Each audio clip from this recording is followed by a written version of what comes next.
Hi, it's Sunday and you already know we have lots to discuss, shall we? Today's headline is the key battles on the front line, and I know that all of you want to know what's going on in Soledar, so we're gonna talk about it. Then we're gonna move on to the allegation of 600 dead Ukrainian servicemen. Then Putin's biggest strategic failure and what two important partners are incredibly mad at Russia. With that, hi, my name is Yulia and you're watching the brief midweek edition where we discuss everything that happened in and pertaining to Ukraine in this week so far in under 20 minutes. Let's go.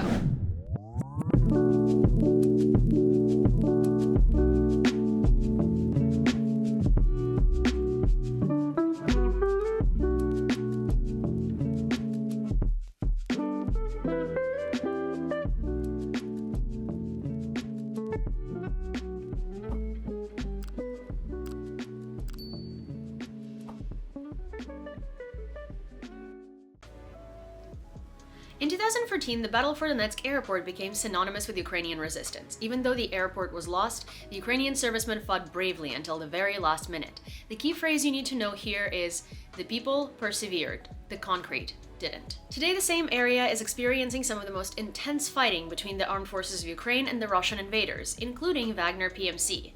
So here is what's happening.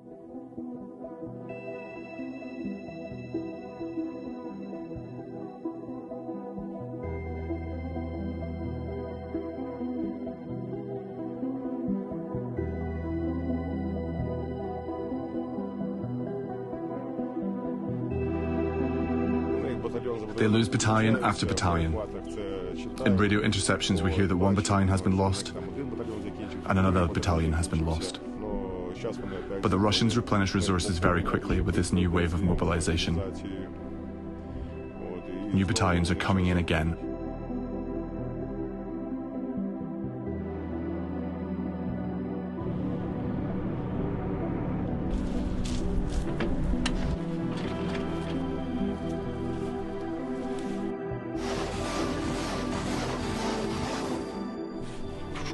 And we leave this area very quickly because enemy artillery works not bad, and they always check for us, always. The first explodes closer to you, then closer. But we have a cool car.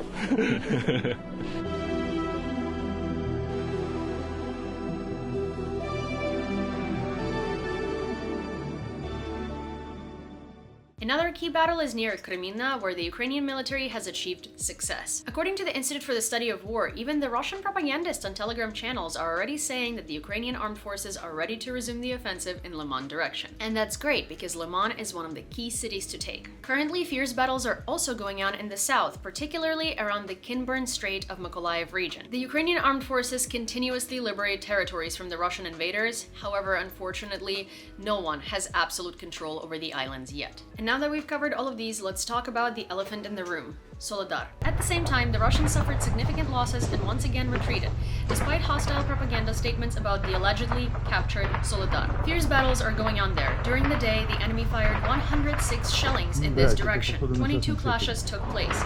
Measures are being taken directly to prevent further advance of Russians. Systematic strikes are being delivered from our side. Despite Russian propagandists and Yevgeny Prigozhin himself claiming that the PMC Wagner has taken control over the city, it is not true. The servicemen of the armed forces of Ukraine have released multiple videos from the city today, and they explained that despite the ocean of misinformation, Soledar is very much disputed, fierce battles are very much going on, and it is so hot in there that literal buildings are changing hands every few hours. And the photo you have seen from Yevgeny Prigozhin in the mines, they're not in Soledar. They're just mines. They're near Soledar. They're not there though. But despite this positive update, this is what both Bakhmut and Soledar look like today.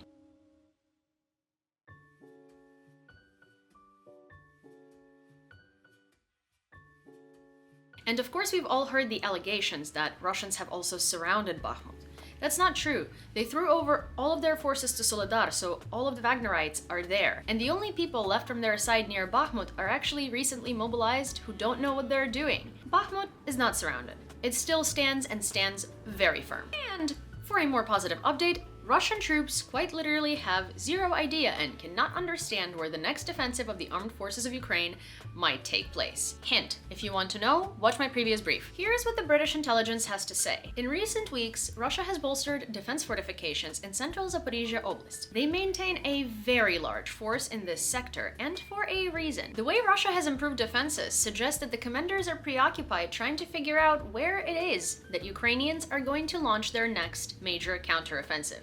Is it Luhansk? Or is it Zaporizhia? A major breakthrough in Zaporizhia would seriously challenge the viability of Russia's land bridge to Crimea, which would really F up their supply chain. While a success in Luhansk Oblast would further undermine Russia's professed war aim of liberating Donbas. Deciding which one of these threats to prioritize countering is likely one of the largest dilemma for the invaders today. And this is a perfect moment to remind you that the algorithm, unfortunately, doesn't feed itself. So if you've enjoyed the video so far, please don't forget to give it a like, leave a comment, subscribe to my channel, and turn on all of your notifications. Thank you so much. Meanwhile, Ukraine has become the world's largest minefield, thanks to Russia. The area of the minefield in Ukraine is 250,000 square kilometers. For perspective, this is larger than the area of Great Britain. According to various expert estimates, it's going to take upwards of 10 years and lots of volunteers from abroad to clear the full territory of our country. And while that's looming over us, Russia is creating allegations that don't exist. Do you remember when Ukraine hit a huge Russian base in Makiyivka and eliminated upwards of 400 Russian servicemen and injured more than 300? If you don't, then you gotta watch my previous brief to catch up. But anyhow, Russia has came out with a statement that in retaliation to that hit, they have successfully eliminated 600 Ukrainian servicemen, and Ukraine denies the allegations. This information is about as true as the data that they have destroyed all of our HIMARS.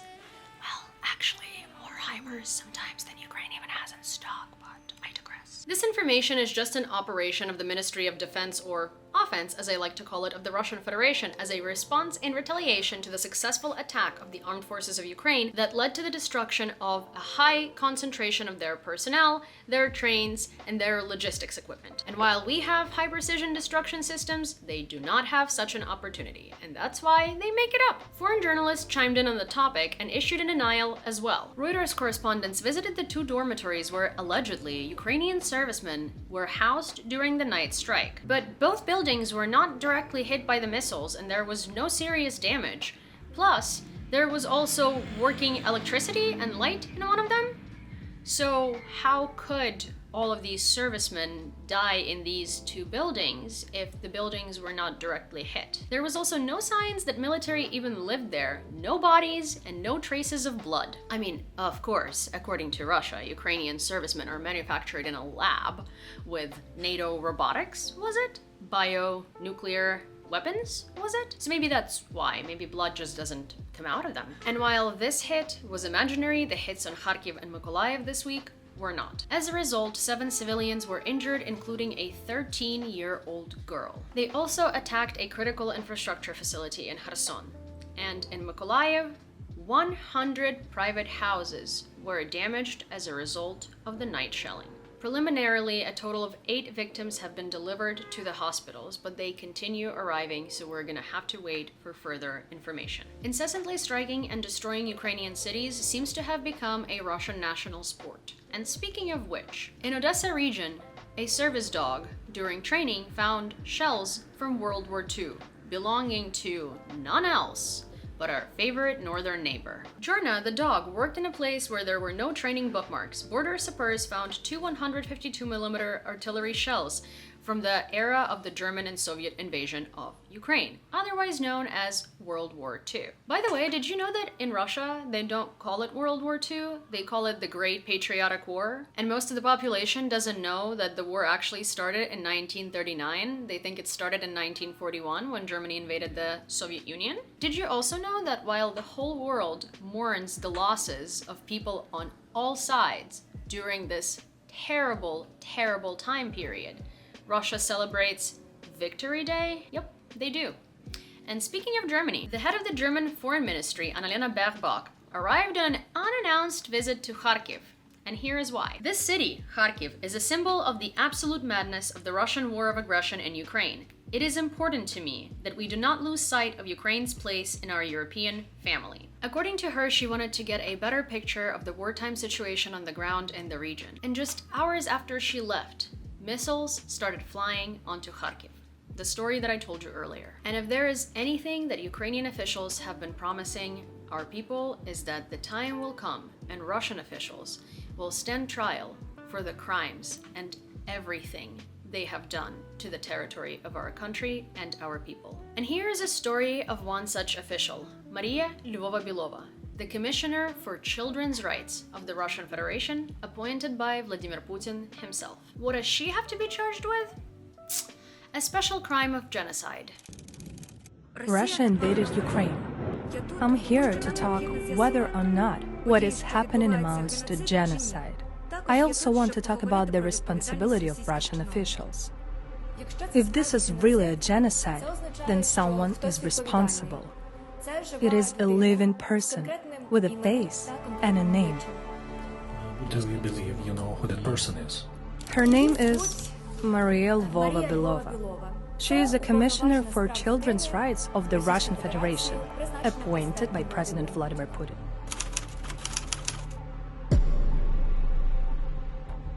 Yeah, she organized the deportations of Ukrainian children and their transfers for adoption into Russian families illegally. And if you're interested in the full story, I will leave the link to this incredible interview conducted by the United 24 platform in the description of this video below. And I think after this one, we could all use to lighten the mood a little bit. So let's talk about some wholesome things that happened in my country. The photo collection titled Transcarpathia by Mikhailo Dorohovich won silver at the New York International Photography Awards. The photographs of the Uzhhorod Master reveal the personality and character of the inhabitants of Transcarpathia region in the late 19th and early 20th century. These photographs aim to illustrate the daily life of the inhabitants of the region during that time. Continuing the chain of pleasant art surprises, the French artist Christian Guemy left his imprint in Kyiv and Bucha in a form of these amazing graffiti illustrations on various buildings and destroyed structures around the perimeter. It's amazing how art can transform ruins into something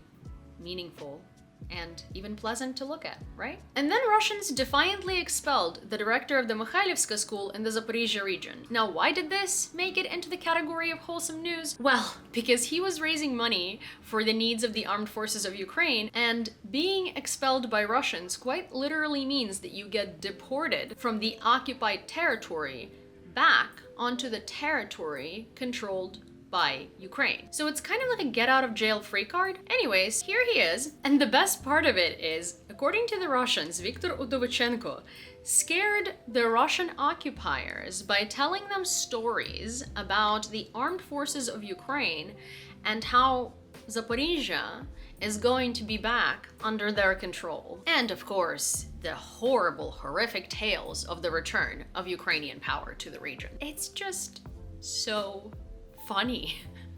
There is nothing more to say other than it's so freaking funny. And I'm happy that he was able to not even escape occupation, but quite literally be escorted out of it. What can be better? Speaking of the occupiers, meanwhile in Russia, they're preparing to launch the production of Iranian kamikaze drones in Tolyatti and other cities. Ukrainian intelligence is already aware of the agreement between Moscow and Tehran regarding the production of those drones on the territory of the Russian Federation. However, the question of the availability of the Western-made components in these drones remains open, and it is now being investigated by the special services of many countries that supply them. Alexei Danilov, for one, believes that after this became known, many companies that supplied them are just simply gonna stop doing it. And well, there are also sanctions that are gonna prevent them from doing so too. And one thing that can prevent Iran from actually going through on this agreement is that the US National Security Advisor Jake Sullivan believes that such actions can make Iran be seen as Russia's accomplice in the aggression against Ukraine. Their weapons, Russian-made kamikaze drones, are used to destroy civilians in Ukraine, to plunge cities into cold and darkness, which, in our opinion, puts Iran in a position where it can potentially contribute to the commission of large-scale crimes. But I doubt that Iran sees it as immoral to get in on the genocidal train, but, you know, Oh, and about morality. The head of the defense ministry, Alexei Reznikov, tweeted that Russian invaders recruited Ukrainian children through a mobile game. Why? To collect data on the location of strategic objects. Nothing crosses the line when you invade a sovereign country. On the other hand, they do seem to have morality on this issue. Russia wants to equate maps of the Russian Federation without the temporarily occupied Crimea and Kuril Islands, otherwise known as Japanese Northern Islands, to extremist materials. Now the Russian parliament is considering amendments that provide for a fine of up to 1 million rubles for distribution of such maps. Interesting priorities they have. And that might be the embodiment of the last-ditch attempt to control the population because, allegedly, the number of sabotage is growing in the country. Mikhailo Podolyak from the Office of the President of Ukraine believes that Russia's defeats have desacralized Putin's personality, his entourage, and the very vertical of power. Who would have thought? And as if that wasn't enough chaos for the dictator this week, his plan to pressure Europe and blackmail it with gas and oil is going to fail, according to Bloomberg. European countries have already passed the lowest point of the energy crisis, avoiding serious damage to the economy. And this was facilitated by relatively warm weather, the expansion of range of suppliers, efforts to reduce demand, and a new outbreak of COVID-19 in China. How is it relevant? Well, it reduced the competition in the LPG market. Moreover, the analysts at Morgan Stanley and McKinsey believe that the European gas storage facilities will be filled by about 50% by spring, provided that nice weather conditions prevail. This is twice as much as in the same period last year. On top of that, gas consumption is going to reduce by 16% this year. Europe is already buying more liquefied natural gas than it needs, and green energy will cut electricity generation from gas by about 39%. So what happened here is Putin tried to blackmail Europe and put it in a position in which they're even more dependent on him. But what he ended up doing is he diversified where Europe gets its resources, and now they don't need him, period. Karma is a beach with waves and sand. A lovely, lovely beach. And it looks like they're not doing that well in the realm of their second main tactic either. They have sharply reduced the intensity of their artillery shelling, and sometimes by about 75%. The Ukrainian and American officials do not yet know what prompted such a decision. But among the assumptions are these: the rationing of shells, obviously due to the low level of supply, or the reassessment of their own tactics based on the successful offensives of the armed forces of Ukraine. In any case, the only thing that is certain is the sharp decrease in artillery shelling is only further reaffirming Russia's weakening position on battlefield, almost 1 year after the invasion. And it looks like it's only way down from here. The G7 countries plan to introduce 2 price caps for Russian oil at once. Starting in February, a variant might be introduced for products trading at a premium to crude oil, and another for those that are traded at a discount. And interestingly, India, who is one of Russia's largest buyers, outside of China obviously, for oil today, might support this price cap if crude oil costs more than $60 per barrel. But not only because of that. Also, if the EU imposes secondary sanctions against countries that are buying Russian oil. This should come as a surprise, but it isn't. Because even though India is supposed to be one of Russia's closest allies, it has been steadily moving away from them. And that's a huge blow to Russian geopolitics. And honestly, this week, Russia is taking a beating internationally. Armenia, which I wouldn't call an ally, but rather a state dependent on and fully controlled by Russia, has requested to see UN peacekeepers in the territory of Karabakh rather than Russian ones. Their Prime Minister, Nikol Pashinyan, allowed an appeal to the UN Security Council after the end of the mandate on Russian peacekeeping. He says that Armenia will have to make a decision based on the situation at the time. Armenia cannot but extend the mandate of the Russian peacekeepers. But if they see that the people of Nagorno-Karabakh are in danger, they will have to look for other options. And to be honest, with the job that Russian peacekeepers have been doing there, the people are not only going to be in danger, they have been, because the peacekeepers have been failing at their jobs. If you're not familiar with the situation, Russia has sent their peacekeeping forces to the Karabakh region, where Armenia and Azerbaijan have been having a very long armed conflict in November 2020. And this kind of mandate is automatically extended if none of the parties participating in the hostilities and the agreement on the cessation of such hostilities opposes it. And it looks like Armenia is opposing. And not only this mandate, they refused to conduct CSTO exercises. Again, CSTO is the wish version of NATO, led and created by Russia. In fact, Yerevan issued a statement that it considers it inappropriate to conduct such exercises on the territory of their country. Oof. What a blow. Russian troubles in the sphere of international relations are countered by Ukrainian successes. Negotiation on Ukraine's accession to NATO have been rescheduled from fall to spring this year, which not only shows that the EU is considering our application seriously, but also might indicate that they're ready to grant it. And Lithuanian President Gitanas Nausėda intends to make sure that it is. He plans to visit all partner countries' capitals before the NATO summit in July this year and enlist additional support for granting Ukraine the NATO membership. Lithuania is always coming through with an overwhelming amount of support for our cause.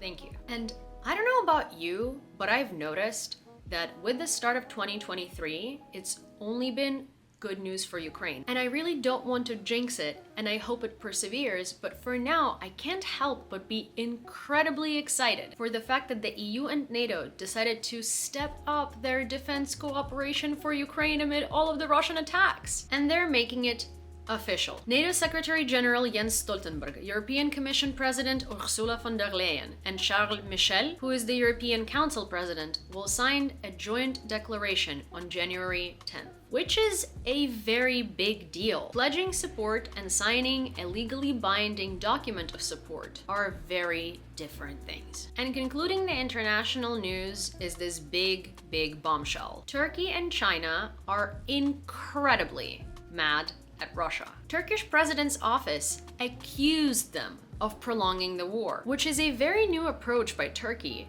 because up until now they have been trying to play the double-sided game, and I often call them out for it, but this is very interesting, very surprising, and very alarming. Not for Ukraine, for Russia. According to them, Russia's bombing of Ukraine is prolonging the war and making any negotiations very difficult. They say it's now worth focusing on these 4 points. 1. Withdrawal of Russian troops from the territory of Ukraine. 2. Exchange of prisoners. 3. Creation of a security zone around the Zaporizhzhia nuclear power plant that Russia has been occupying since March. 4. The grain agreement. What do you think? Are they being sincere? Or is this another manipulation tactic? Do they really want the war to end, or are they trying to gain something out of it? Let me know. And it looks like even China is giving up on Russia at this point. The Times writes that the Chinese government had no warning from Russia about the invasion of Ukraine, and now they speak of no confidence in Putin personally. It is also alleged that China's deputy foreign minister was demoted 2 levels of seniority for failing to predict such invasion, and perhaps the biggest blow among all these allegations is that China now understands that Russia will likely fail to invade Ukraine and will emerge from this conflict. We Ukrainians hate that war. Conflict is in between 2 powers. We don't have a conflict, we were invaded, but I digress. Anyways, and Russia will emerge from this conflict as a weakened minor power. Bingo! Yes, it will. So separate from them now, before it's too late. A lot of you have been asking for this section, so I decided you ask and I deliver. So we're going to add a section of weapon deliveries and weather conditions on the front lines. Let's get it. I mean, quite literally, let's get the weapons. Sweden is preparing to transfer the Archer self-propelled guns. L3 Harris Technologies, the manufacturer of Vampire, has received a contract for production of 14 anti-drone mobile systems. Germany did not rule out the possibility of transferring Leopard tanks to Ukraine under pressure from Poland and France. And that's why this morning, Andrzej Duda, the president of Poland, visited Lviv in Ukraine and announced the transfer of 40 such units.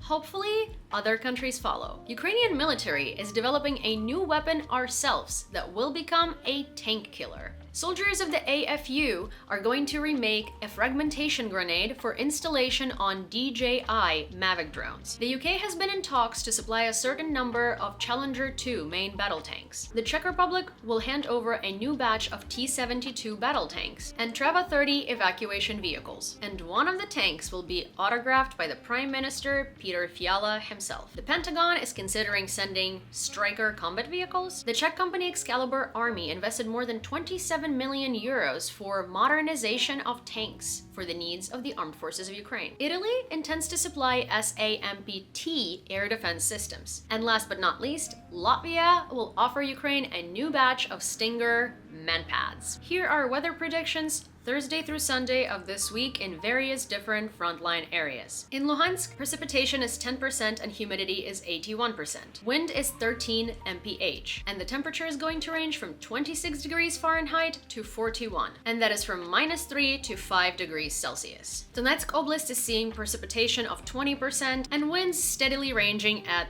15 mph, while humidity is from 81% to 92%. And all that means is muddy. The temperature will range from 27 degrees Fahrenheit to 34, which is -2 to 3 degrees Celsius. Interestingly, the south of Ukraine is seeing very similar temperatures in Mykolaiv, and it's looking like no ground will be freezing. And the same can be said for Zaporizhia as well. All in all, the conditions on the front line are looking foggy, muddy, and unfavorable. With that, that's all I have for you for today, and please let me know how you felt about the new additional material. And if you've stuck around so far, I can safely say I assume that you liked this video or found it informative, so please give it a like, leave a comment, subscribe to my channel, turn on all of your notifications so you don't miss when the next one comes out, and I will see you on Sunday.